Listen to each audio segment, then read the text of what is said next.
సత్సంగం వింటేప్పుడు మా గుణాలు బి చూపిస్తుంది సత్సంగం, దోషాలు కూడా చూపిస్తుంది.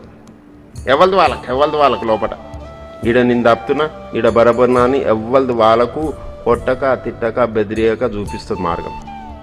అది సత్సంగంది ప్రత్యేకత. మా లోపల ఏమైనా దోషాలు ఉంటే తీసేసే ప్రయత్నం చేయాలి, మంచి ఏమన్నా ఉంటే గ్రహణం చేసే ప్రయత్నం చేయాలి. ఎవరిది వాళ్ళు విచారం చేయాలి.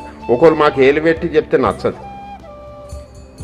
మా దోషం మాకు చూపించి ఏలుపెట్టి చెప్తే మాకు నచ్చదు.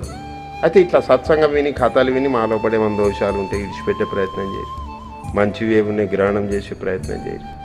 దాంతో మేము ప్రపంచంలో కూడా సమాధానంతో బతుకుతాం.